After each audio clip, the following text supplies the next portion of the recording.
The following video is rated PG for puzzling gameplay. Viewer discretion is advised.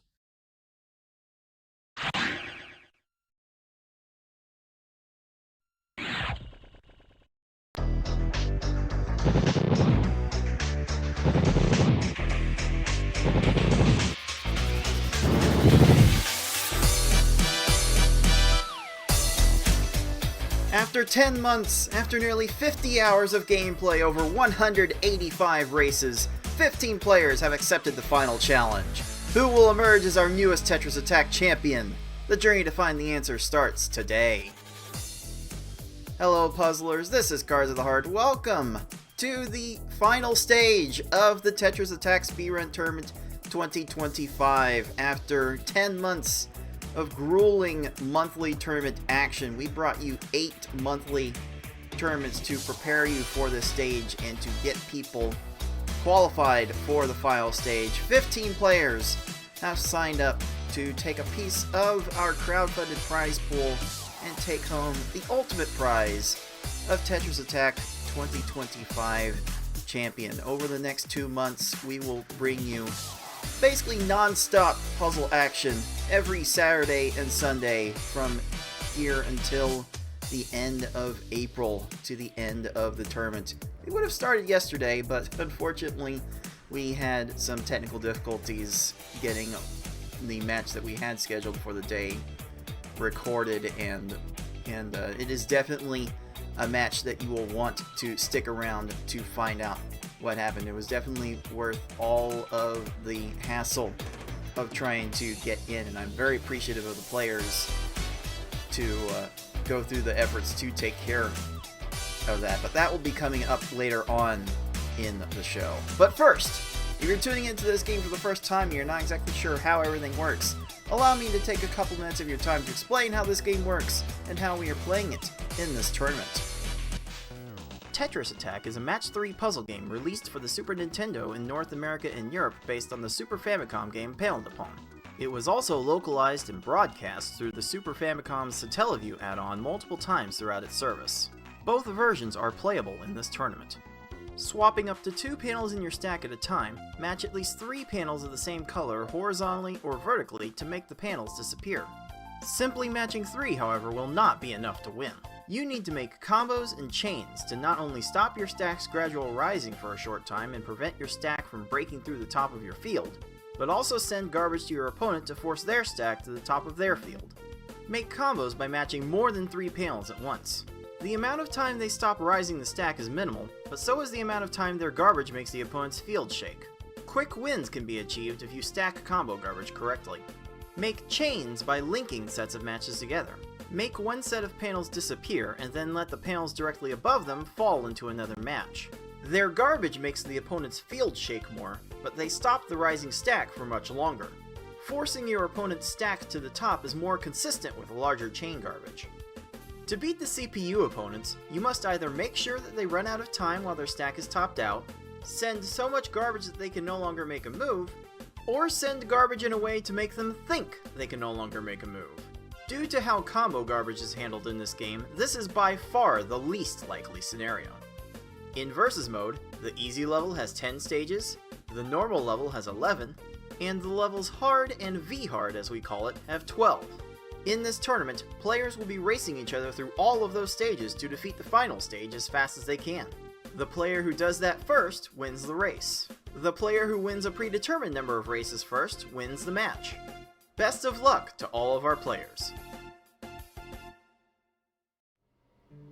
If you've only just tuned in to our monthlies so far, this is the place where we really step it up a notch. We've been doing these Tetris Attack tournaments a bunch of years, since 2016, the very first one we had, and we really go hard at this point. We actually work up to a V-hard only best of 9 final match for the title of TA 2025 champion, which all 15 of the players that have agreed to participate in these festivities will be competing for.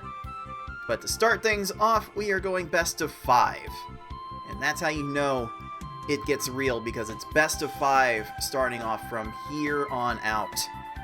And we will be doing the first 2 rounds of the winner's bracket as well as the first round of the loser's bracket of this double elimination tournament on our patent pending popcorn level pick of all of the game levels that Tetris Attack has to offer. That's easy, that's normal, that's hard, that's V-hard. That's going to be the choice that our players in each match will have to decide on for the first race of each match. So instead of popcorn reading, it's popcorn picking, where after one race is completed, the loser of that race will get to counterpick one of the other levels that are going to be played, and we will repeat this process until either all the levels have been played or there is a winner. And if we do need to go to a deciding game 5, then the race loser will have the pick of all of the levels once again. So one of those levels will be played twice if there is a deciding game 5. Of course, we are all here competing for a piece of the crowd-funded prize pool. We've been building up a prize pool since the start of this TA 2025 season 10 months ago. The pool is now up to $272 out of our initial stretch goal of $500. You can build that up with your spare change, your tips, your bits that you use on our Puzzle Speedrun Twitch channel, and subscribing to the Twitch channel will also add a little bit of the revenue from that to the pool. And that also includes Prime Gaming subs, like our very own Tolker did going into this match. All those Prime Gaming subs are tier 1 subs, so they'll add $1 to the pool. It's $2 for tier 2 and $6 for tier 3 as well. So if you want to support the channel and support our players, making this effort more worthwhile for them, then by all means go to our tip page to check out how you can give direct support, or just hang around in Twitch and do the Twitch things. You can also, in our live Twitch chat, type !pool to get a clickable link to that tip page that you see on screen. Let's take a second to review how it is that we got to this point. That is, of course, being our major tournament standings. Players got points for qualifying for the major based on their performance in our 8 monthly tournaments. And after those 8 monthly tournaments, it was the Beefin 314 coming on top with a whopping 58 points for winning the last 3 monthly tournaments. It's a crazy streak that Beefin will certainly be carrying forward into the next round. And that also goes for yours truly for winning 2 of those tournaments, giving myself 51 points in second place.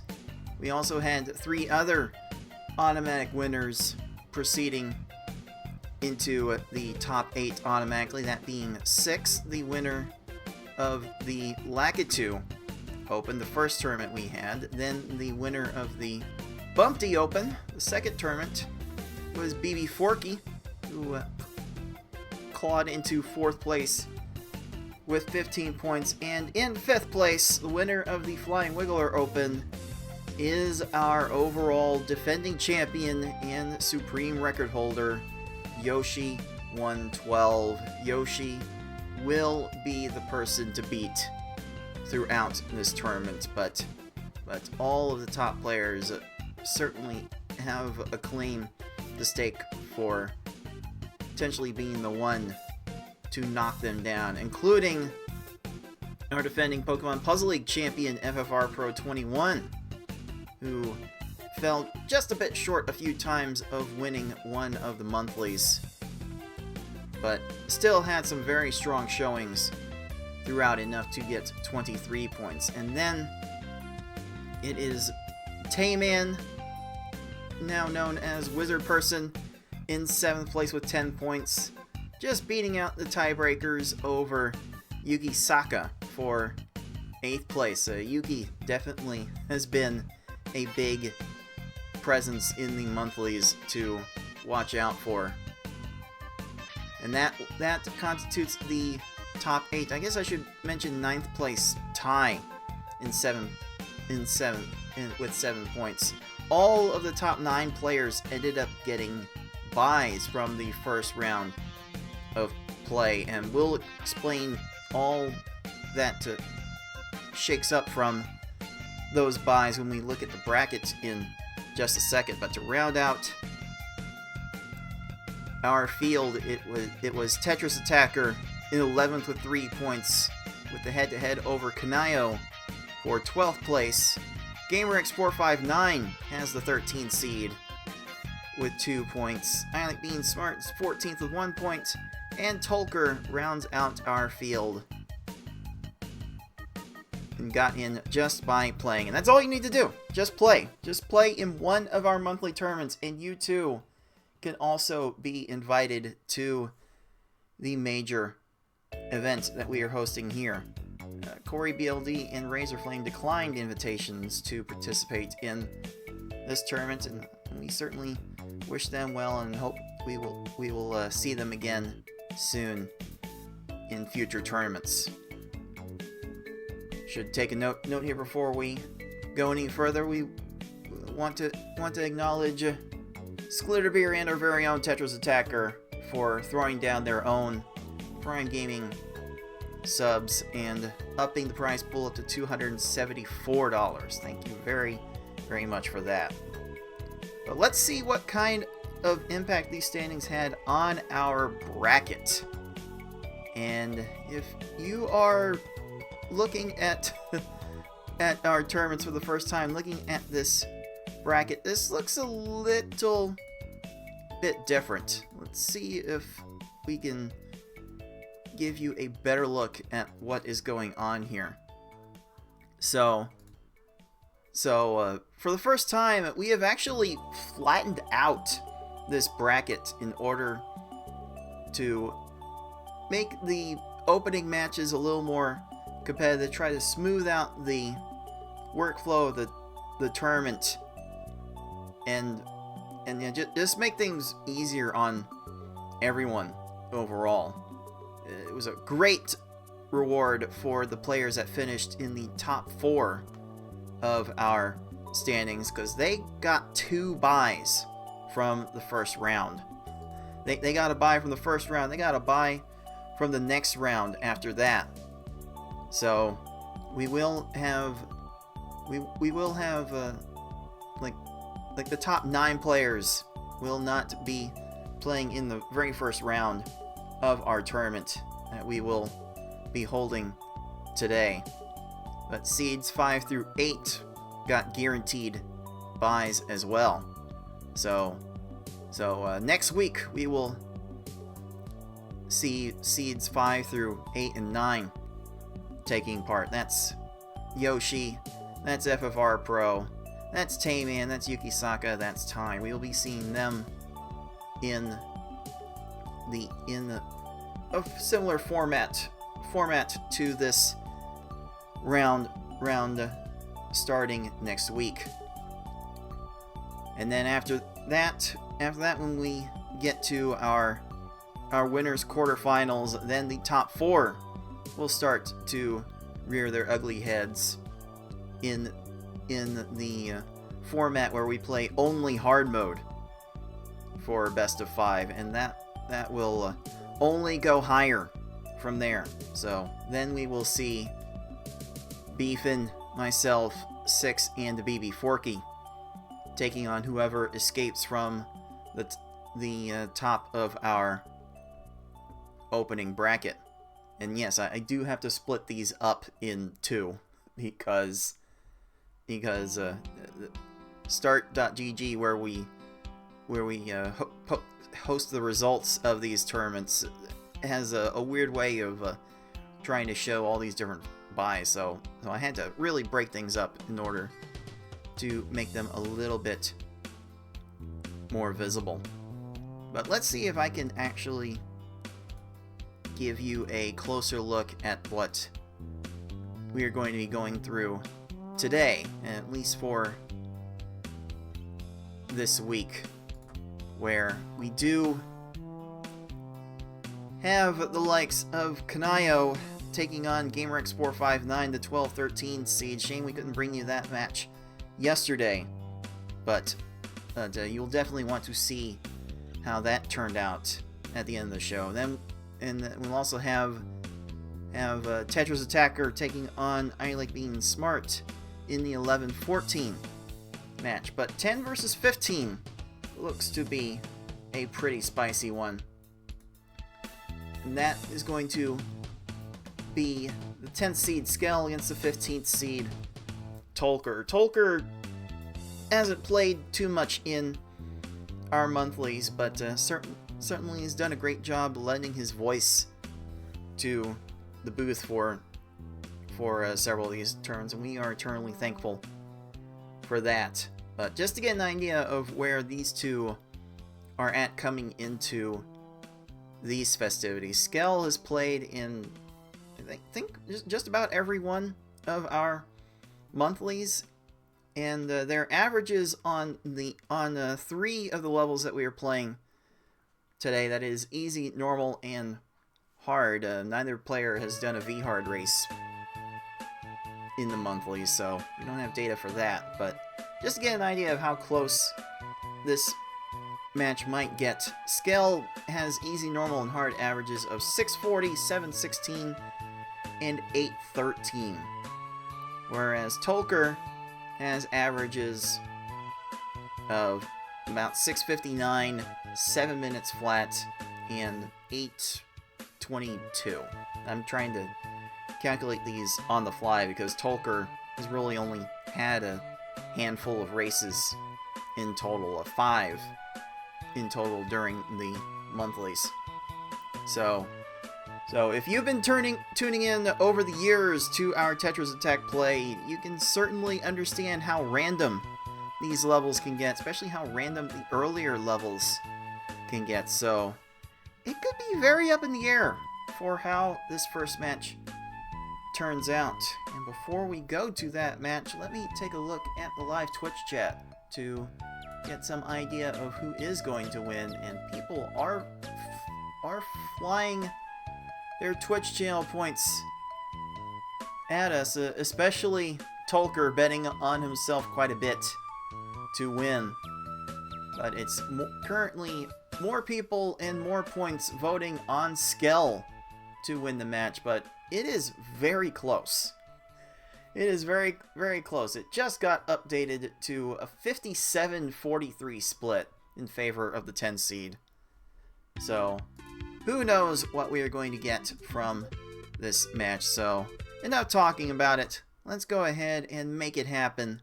The very start of our Tetris Attack Speedrun Tournament 2025 Championship will begin with the 10 seed Skell and the 15 seed Tolker. And that match is coming your way right now.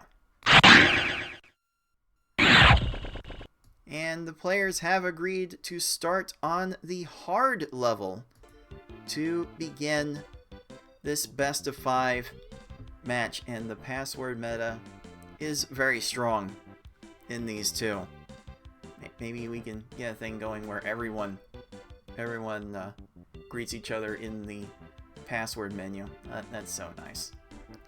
So we'll let these players know that they are ready to begin, and we'll get this game 1 started very shortly.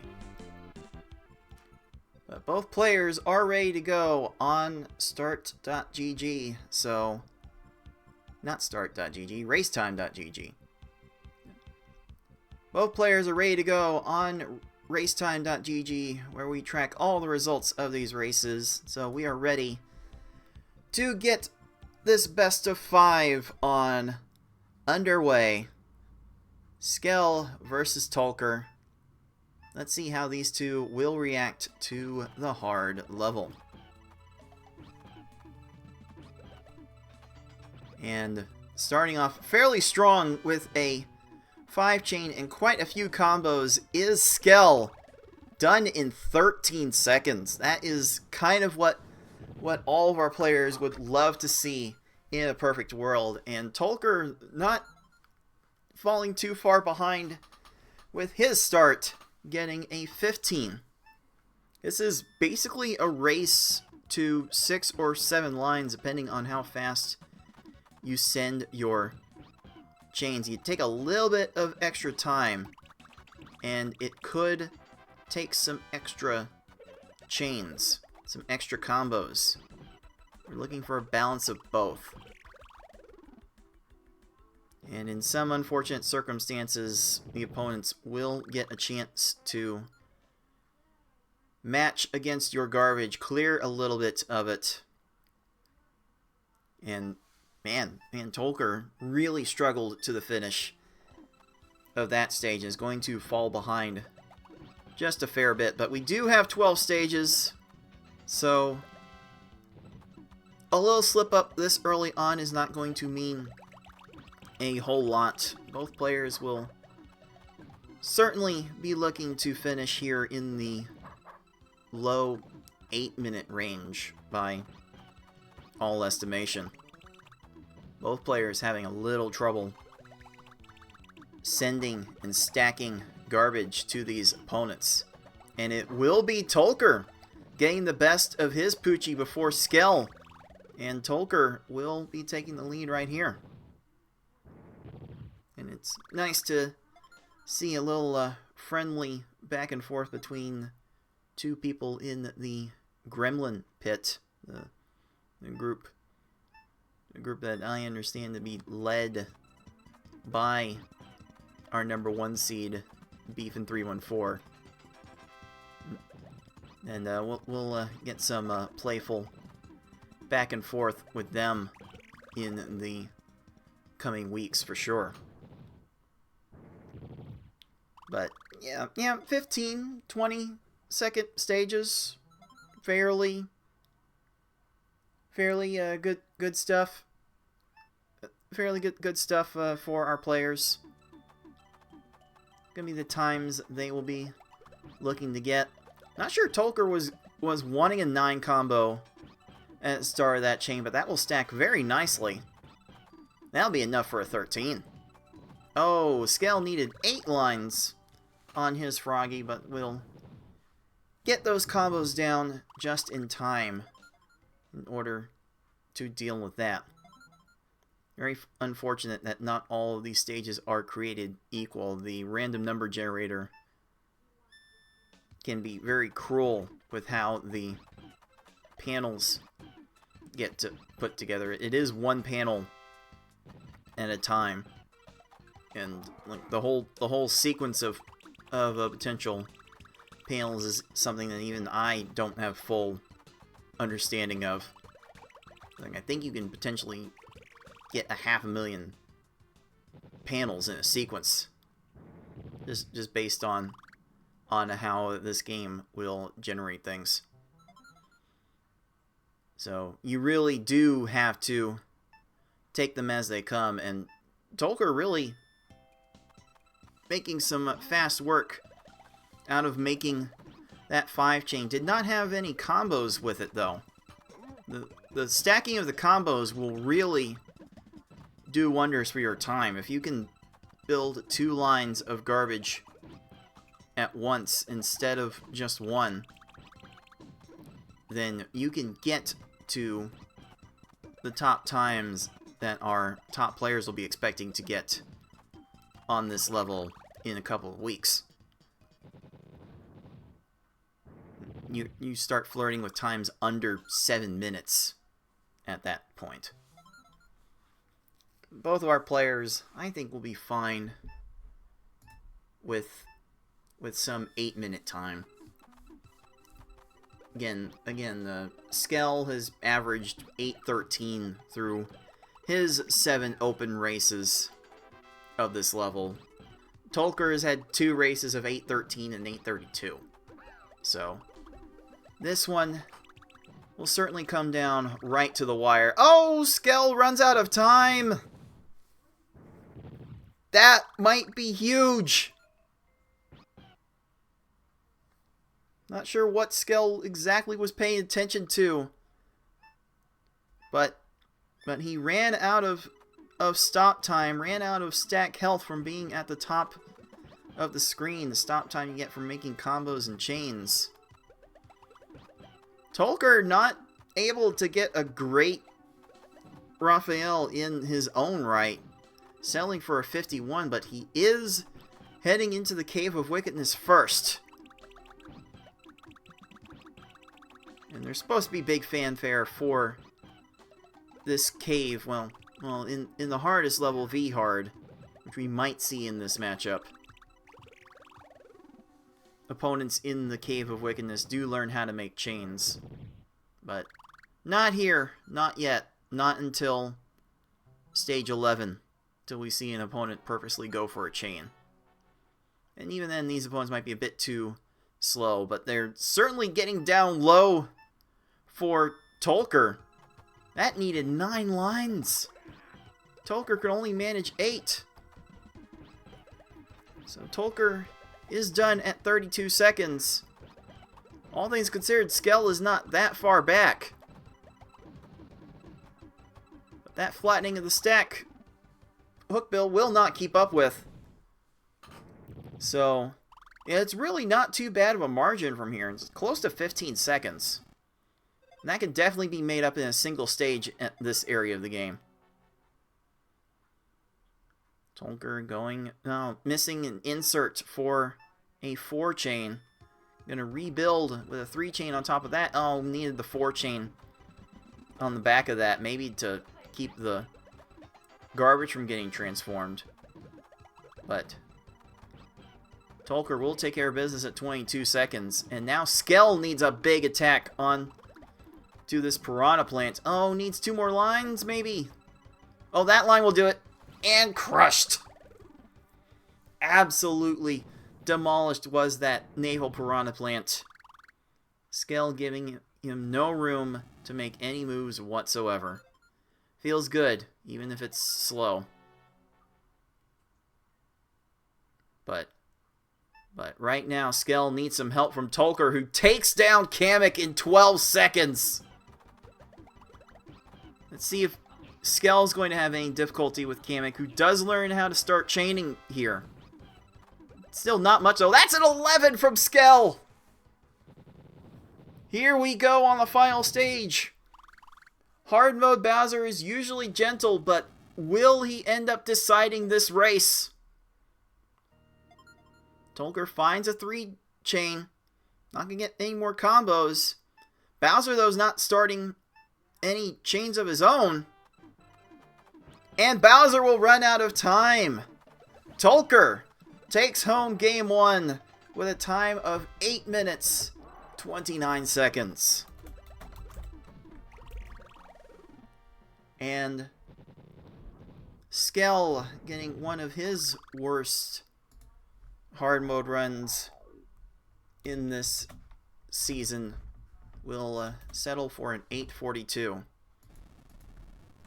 But it is our 15 seed taking home star number 1.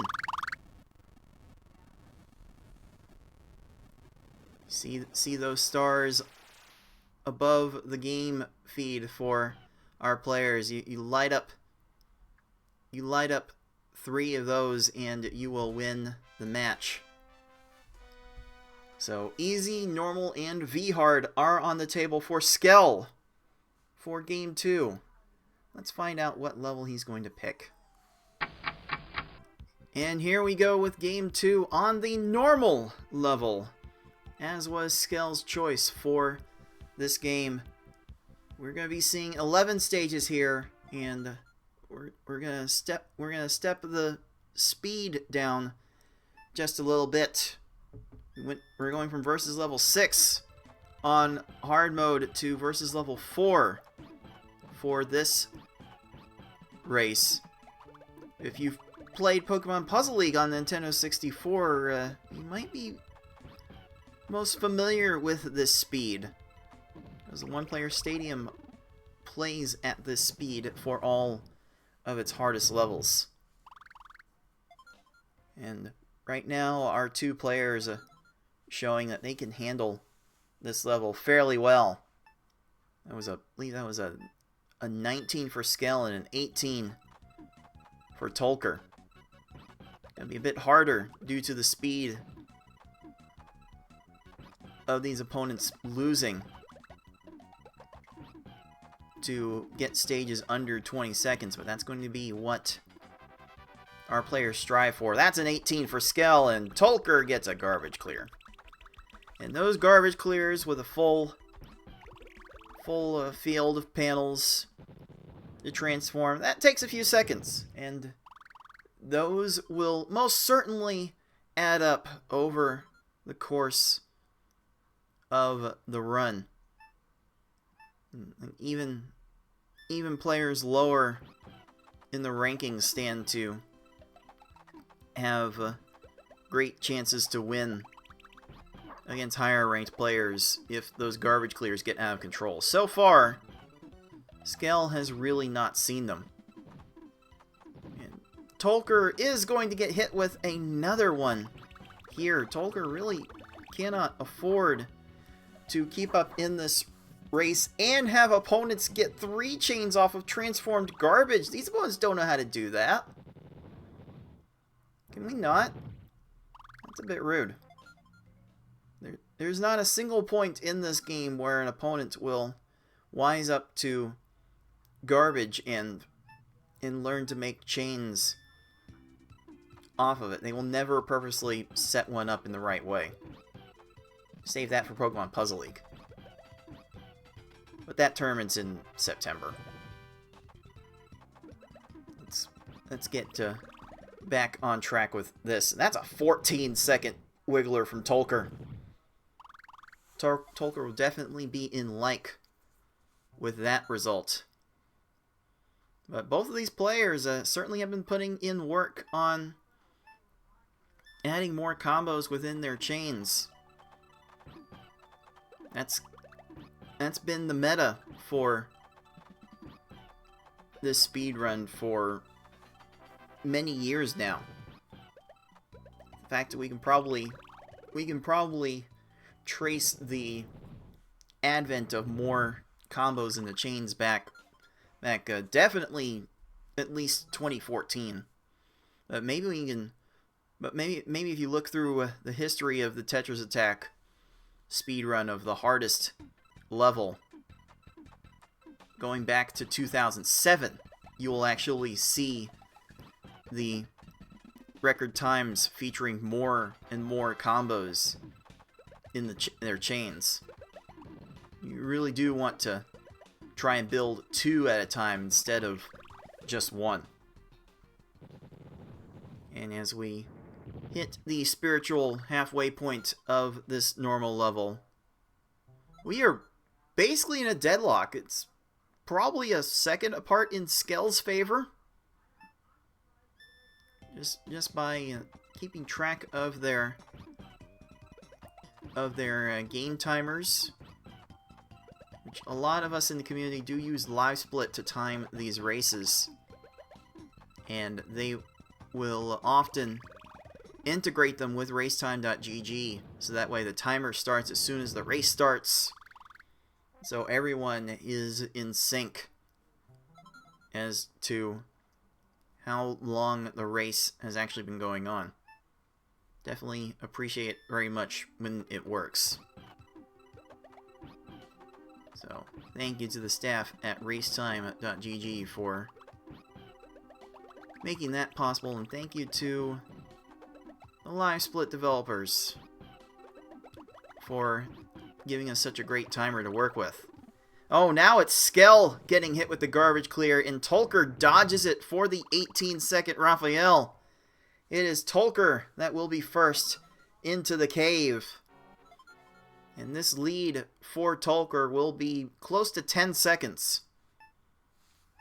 Which, there are 3 stages left.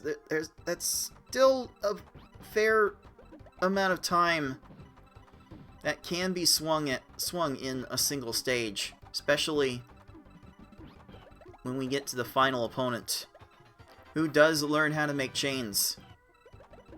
So that could be a bit of a time waste. Oh, speaking of chains, there's a 3 chain from Tolker's hookbill. Does get everything down in time for a 25, and I really thought Skell's hookbill was going to lose even sooner than that, but Skell barely dodges the extra garbage clear for the 20. So we're looking at about 3 seconds separating the two now, with 2 stages to go. This will come down to the wire. Let's see a 5 chain from Tolker, a 4 chain from Skell. Skell has cleaned up with the combo garbage, but still cannot dodge the garbage clear. Tolker has a long way to go to beat this plant. Skell is done in 22 seconds. Tolker still needing like 2 more lines. Oh, gets 1, and plant has no more moves. So the bleeding is stopped there, but this is the opportunity for Skell to get on the board. Let's see what he can do in this final stage. There's the 6 combo open. Oh, got a little crossed up with the yellows and the blues. Could have made a 5 chain out of that. Probably needed the 5 chain out of that. Skell's going to need a few more lines. This 3 chain will help. Oh, Tolker needing several more lines as well. Oh, now Kamek gets up to 3 lines to get the clear. Skell still does not have Kamek topped off. Oh. And now it is Tolker getting Kamek continued to top off and will lock in a time of 7 minutes 39 seconds. Oh my goodness. Kamek was the one to decide this race. Skell finishes at 7:53. Not sure either player is particularly happy with that result, but it will be Tolker who will take the 2-0 lead in this best of 3. Best of 5. It's definitely not a best of 3. It's best of 5 now. Skell will be having the pick for Game 3, and I have an idea what level Skell is going to pick here, but we'll keep it a mystery for the YouTube audience till we meet them on the other side. And here we go on V-Hard for Game 3. For Skell to stay alive in the winner's bracket, Skell is going to need to win 3 straight, and the hardest level is going to be where it has to start. Let's see what these two can do on the hardest versus level in the game that we have yet to see either of these players do in pool action, in the monthly action. A nice start from Skell, getting 17 seconds there. Tolker needing a little bit more for this Lakitu. Oh, that was close. That was close, but that's kind of like par for the course for a V-Hard Lakitu. That's certainly fine. Both players will be fine with times like that. Certainly not uncommon to get race times over 10 minutes in this level, but the way Skell is starting off here with a 17 and a 13, we might be looking at under a 10 minute finish for maybe both of our players if Tolker is going to heat up with this 14-second bunty.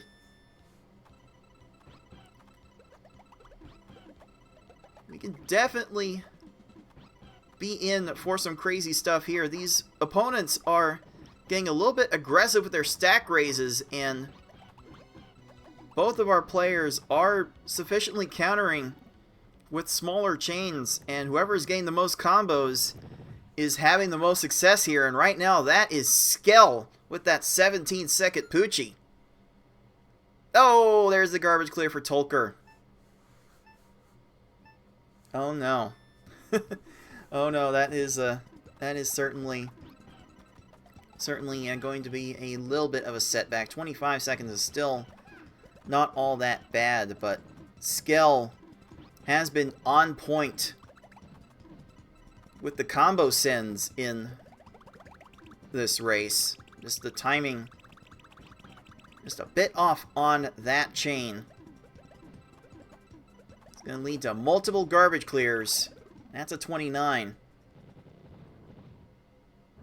And there's another garbage clear for Tolker. You're just trying to dodge the garbage clears at this point. Whoever dodges more of them will certainly be on the way to some sort of success. Skell's getting over for the 5 chain. There are lots of combos on the back end of this, and that's the only way that Froggy was going down in 13 seconds. That screen shake from the small garbage plopping down, keeping that to a minimum, is one of the trade secrets to getting the fastest times on these levels. And right now, Skell, we can borrow a line from FFR Pro, say that he's going down Schmoovin' USA. Oh, it's not quite enough for this Blarg. Tetris Attacker's busy ruining Skell's run right now, and he needs to be getting ready for his next match. His first match of the championship coming right after this. He's also ruining Tolker's run too, so he's an equal opportunity offender in that regard.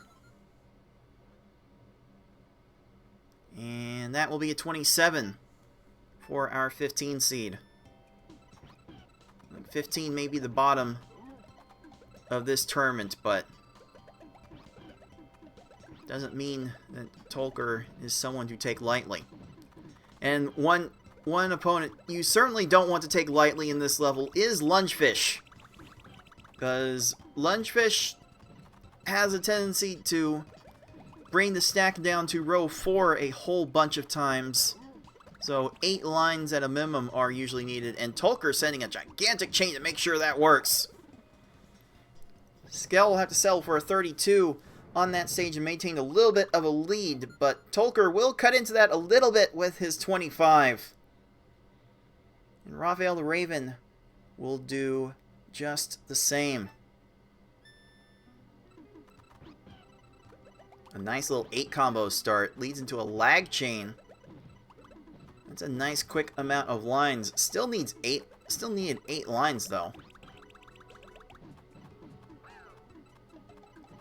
But Skell certainly putting on a combo clinic, but Tolker taking advantage of a very early stack raise from Raphael gets an 11-second time, and it is Tolker that is first into the cave. What a very fortunate stage for Tolker, and sent a very aggressive, very short attack in order to take advantage of that. Skell needs this last attack to drop. Oh, there's a match that Raphael's able to make, but we'll do no more after that. Oh, Tolker needing a little bit more here to get things going. The cave is often like this here in V-Hard. V-Hard opponents in the cave actually learn how to make chains here. So every single opponent at this level has the opportunity to waste at least 1 minute of your time, if not more. But Skell coming right back with the 12-second hook bill to start the cave. We might be in for a wild finish to this race, puzzlers. Tolker really struggling, though, to find the combos. We'll get Hookbill down in a minute 3. But this is Skell's opportunity to get back in this match. Not much of a chain from Piranha Plant, and Skell gets off another clean attack for a 15. This cave has been very nice to Skell so far. Oh, Tolker ruined a whole bunch of chain opportunities there. Does get a little slide there for a 3 chain. But Piranha Plant is countering with a 7 chain. But can't downstack that in time for anything more than a 17. There's a nice little quick 3 chain from Skell, followed by a 4 chain. Will that be enough to keep Kamek busy as Kamek starts up another 3 chain? Got a little bit of a factory going from Skell's attack. It's not quite enough to keep to down Kamek quickly, but it's certainly a more stable approach. That's Skell's Kamek done at 37 seconds. Meanwhile, Tolker has had a little bit of a trouble trying to get the chains together. And with this down stacking, oh, Kamek is still free. So Skell is on the final stage with a chance to put up, I believe his best time of this. Like this is Skell's first V-hard of this tournament, but it could be the best one that we've seen from Skell in their history, I think. You have to definitely check the books on that. And Bowser still finds the garbage clears, but might be out of position to do anything else. Oh, there's a chain on the right. And this is how Bowser does things. Bowser, fairly fast. Gonna give both of our players a hard time. Tolker trying to go short. That's not going to work.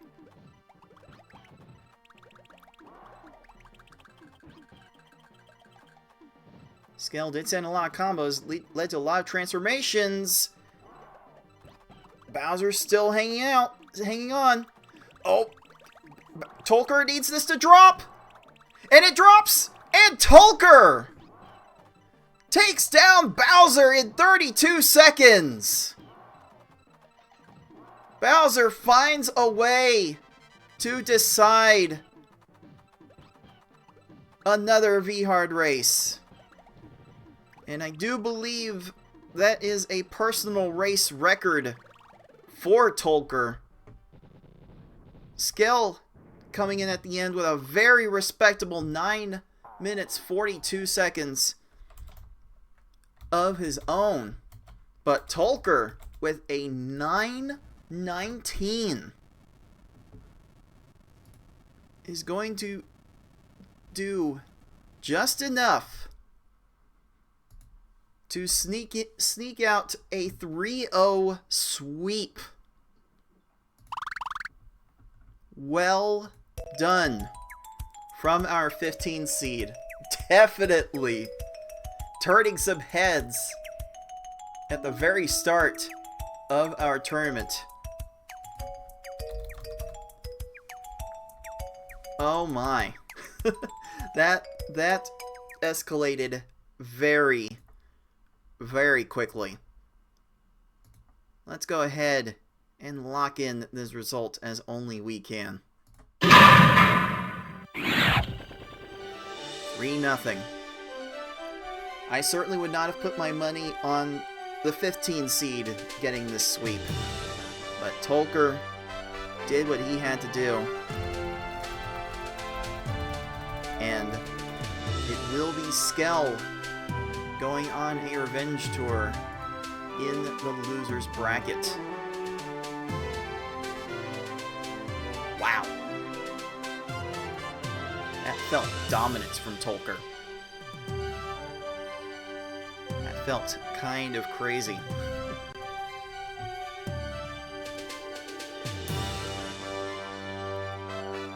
Let's see if this bracket will update. It will not, but we will be seeing Skell at the bottom of this losers bracket once it does.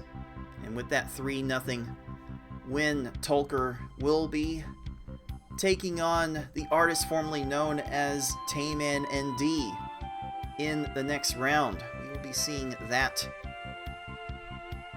match take place next week. And yeah, we'll definitely be seeing something happen to Skell throughout these proceedings. It could very well Skell could get incredibly unlucky and have to face our defending champion Yoshi in the first round of this losers bracket, but it could also be Kanayo or GamerX459 that could fall down to Skell upon winning the first round and losing to Yoshi, which is kind of the expected result of things. But either way, that match will be a load of fun. And we'll see how the Kanayo and Gamer match turned out later on in this show. But coming up next, it is 11 versus 14. It is Tetris Attacker versus I Like Being Smart.